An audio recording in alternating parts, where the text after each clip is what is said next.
নমস্কার, 10টা নিউজ নিয়ে নীলাঞ্জনা রয়েছে আপনাদের সঙ্গে। শুরুতে যেদিকে আমাদের নজর রাখতে হচ্ছে, 5 থেকে 6টি হাসপাতাল ঘুরেও বেড না মেলার অভিযোগ উঠছে। এসএসকেমেও হয়রানির অভিযোগ হয়েছে। এই অভিযোগ, দুর্ঘটনাগ্রস্ত বাইক আরোহীকে নিয়ে হয়রান পরিবার। এসএসকেম ট্রমা কেয়ারে প্রাথমিক চিকিৎসা চলছে, কিন্তু ভর্তি এখনো পর্যন্ত করা যায়নি। কিছুটা জটিলতা দেখতে পাওয়া যাচ্ছে, রীতিমতন ক্ষুব্ধ পরিবার। আমরা আরো বিস্তারিত জানবো ঠিক কি অভিযোগ, এই মুহূর্তের পরিস্থিতি বা কি। অয়ন ঘোষাল সরাসরি এসএসকেম হাসপাতাল, সেখান থেকেই রয়েছেন আমাদের প্রতিনিধি অয়ন। ঠিক কি ঘটনা ঘটেছে, কি অভিযোগ করছে এই দুর্ঘটনাগ্রস্ত বাইক আরোহীর পরিবার, আর এই মুহূর্তেই বা কি অবস্থা?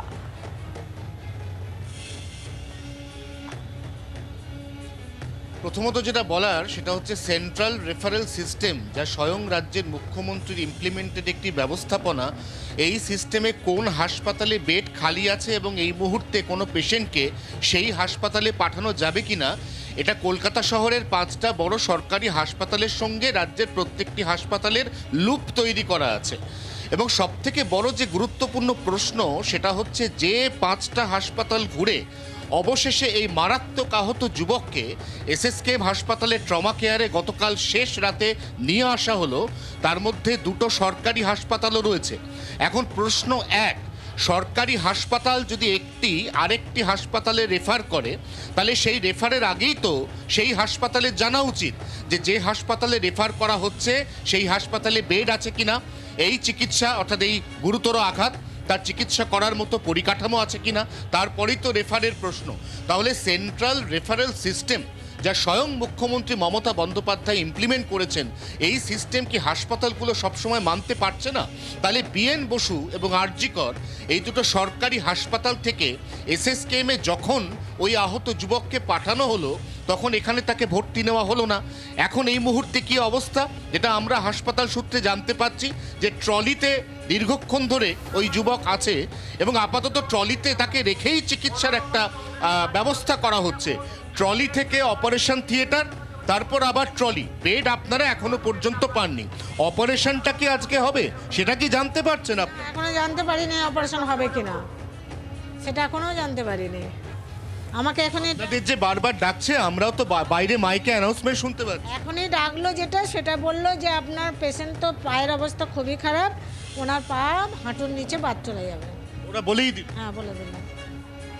আর কি বলতে পারি, আমি তো বুঝতেই পারছেন কি অবস্থা হচ্ছে আমার। না, মায়ের মনে এই মুহূর্তে এই কথা শোনার পর কি চলছে সেটা বোধহয় নতুন করে বলার বা বোঝার অপেক্ষা রাখে না। সবচাইতে গুরুত্বপূর্ণ প্রশ্ন, রাত্রির 10টা 20 মিনিটে দুর্ঘটনা ঘটেছে। ঘড়ির কাঁটায় এই মুহূর্তে সকাল 10টা বাজে, অর্থাৎ মাঝে গোল্ডেন আওয়ার নষ্ট হয়ে গেছে। প্রচুর রক্তক্ষরণ হয়েছে একটানা। এবং সেই অবস্থাতে এই মুহূর্তে হাসপাতাল কর্তৃপক্ষ পেশেন্ট পার্টি অর্থাৎ এই আহত যুবকের মাকে যে খবর জানিয়েছেন তা অত্যন্ত বেদনাদায়ক। এবং আবারও বলছি, একই প্রশ্ন বারবার করে উঠছে, সেটা হচ্ছে সেন্ট্রাল রেফারেল সিস্টেম তাহলে কোথায়? হাসপাতালে পাঠানোর আগে, অন্য একটি সরকারি হাসপাতালে রেফার করার আগে এই পরিকাঠামো কেন এখনও পর্যন্ত তৈরি করা যাচ্ছে না, যেখানে সেই হাসপাতালে যাওয়ার সঙ্গে সঙ্গে কোনো একজন ব্যক্তি, একজন পেশেন্ট, তার চিকিৎসাটা অন্তত শুরু হয়ে যায়? এই প্রশ্ন এই মুহূর্তে ঘুরপাক খাচ্ছে এসএসকেএমের ট্রমা কেয়ারে। এবং একেবারে দৃশ্যতেই ভেঙে পড়েছেন মা। তিনি রাত্রি 10টা 20 থেকে তার ছেলেকে নিয়ে কিছু সহৃদয় ব্যক্তির সহযোগিতায় একের পর এক হাসপাতালে ঘুরেছেন। শেষ পর্যন্ত এসএসকেএমের ট্রমা কেয়ারে শেষ রাতে এসে পৌঁছেছেন এবং ট্রমা কেয়ারে পৌঁছানোর পরে দীর্ঘক্ষণ এই রোগীকে ট্রলিতে শুয়ে রাখা হয়েছে বলে অভিযোগ। অবশেষে যখন তার চিকিৎসা শুরু হওয়ার কথা, তার আগেই কিন্তু চিকিৎসকরা একটা অত্যন্ত আশঙ্কার খবর জানাচ্ছেন। নিঃসন্দেহে যেটা এই মুহূর্তে স্বাস্থ্য ব্যবস্থা, সেন্ট্রাল রেফারেল সিস্টেম, এই সমস্ত কিছু নিয়ে একটা বড় সড় প্রশ্নচিহ্ন তুলে দিচ্ছে। অয়ন, সঙ্গে থাকো। আর দুর্ঘটনাগ্রস্ত যে যুবক, তার বক্তব্য আমরা পেয়েছি, শুনবো। পা ভেঙে ঘুরে গেছে। তুমি কোন দিক থেকে কোন দিকে যাচ্ছিলে? পা ঘুরে গেছে।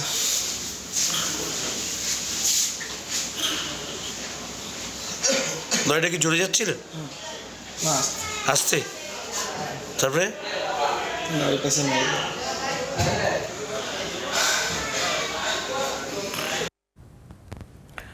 ওর এই জায়গা থেকেই আমরা শুনলাম যে আক্রান্ত যুবকের বক্তব্য রীতিমতন খুব অবস্থা, তার পায়ের অবস্থা যে খুব খারাপ সেটা তো বোঝাই যাচ্ছে। আর এই যে তোমার মাধ্যমে যেটা জানতে পারলাম যে বলা হয়েছে হাসপাতালের তরফ থেকে যে খবর দেওয়া হলো বর্তমান পরিস্থিতি, সেটাও অত্যন্ত বেদনাদায়ক খবর। এখন হাসপাতালের তরফ থেকে কি বলা হচ্ছে, এই একজন রোগীর যখন এরকম একটা অবস্থা তাকে এখনো ট্রলিতে রেখে দেওয়া হয়েছে এবং সেখানে থেকে চিকিৎসা চলছে?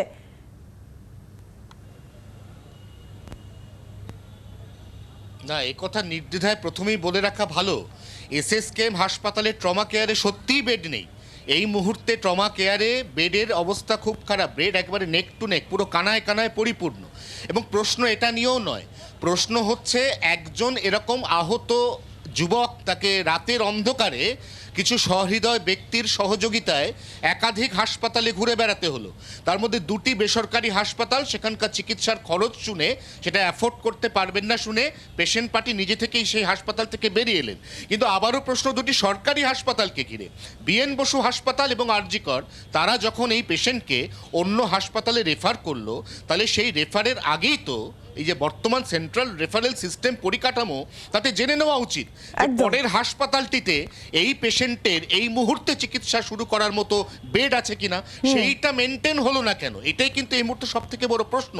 যে প্রশ্ন মুখ্যমন্ত্রী মমতা বন্দ্যোপাধ্যায়ের গোচরে আছে, যে প্রশ্ন এবং যে গোটা ঘটনা বা পরিস্থিতি নিয়ে তিনি রীতিমতো ওয়াকিবহাল, উদ্বিগ্ন, তাহলে সেই প্রশ্ন আবারও ঘুরে ফিরে এলো যে সেন্ট্রাল রেফারেল সিস্টেম যদি ঠিকমতো কাজ করতো, তাহলে হয়তো এখানে এতক্ষণ এই পেশেন্টকে এনে ফেলে রাখতে হতো না।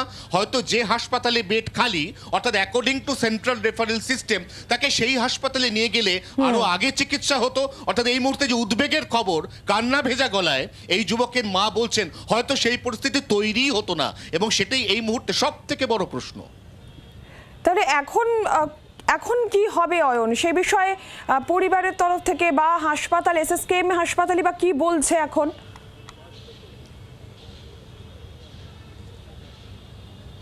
এসএসকেএম হাসপাতাল, তার ট্রমা কেয়ার ইউনিট, তারা এই মুহূর্তে যুবককে বেড দিতে পারছে না। কিন্তু ট্রলিতে যে যুবক এই মুহূর্তে শায়িত, তাকে আর কিছুক্ষণের মধ্যে অপারেশন থিয়েটারে নিয়ে যাওয়া হবে বলে আমরা হাসপাতাল সূত্রে খবর পাচ্ছি।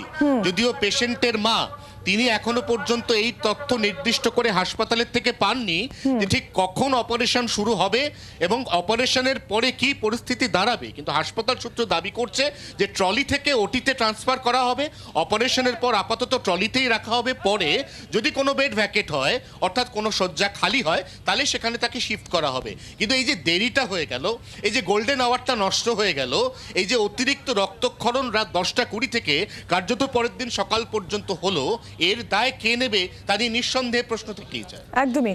ধন্যবাদ অয়ন তোমাকে। আর এবার আপনাদের শোনাবো যে এই পরিবারের সঙ্গে, এই দুর্ঘটনাগ্রস্ত যে বাইক আরোহী ছিলেন, তার পরিবারের সঙ্গে তাদের পারিবারিক বন্ধু ছিলেন প্রথম থেকে হাসপাতাল অবধি, তার বক্তব্য আমরা পেয়েছি। কি অভিজ্ঞতা তাদের হয়েছে শুনুন।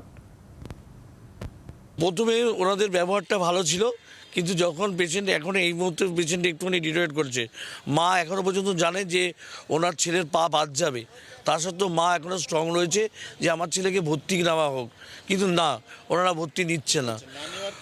না নেওয়ার বলে আমাদের এখন সিট খালি নেই। কিন্তু যখন আমরা এখানে এসছিলাম, তখন আমাদের সঙ্গে ওনারা কথা বলেছিল। ওনারা প্রথমে একজন এমএসকে দেখায়, মেডিসিনের ডাক্তার দেখায়, তারপরে একজন প্লাস্টিক সার্জনকে দেখায়, আবার এমএসকে দেখায়, আবার মেডিকেল, মানে অনেকক্ষণ ধরে দেখা সাক্ষাৎ করে। পাটাকে নিয়ে দেখায়। আমাদের ছেলেটি এখন বাইরে রয়েছে এবং এখানকার ওনারা বলছেন যে বাইরে নিয়ে চলে যাও, যেখানে খুশি যা খুশি করো গিয়ে। ওনার মায়ের সঙ্গে অসভ্য ব্যবহার করছে। বাংলার আওয়াজ, বাঙালির আবেগ, জি 24 ঘন্টা।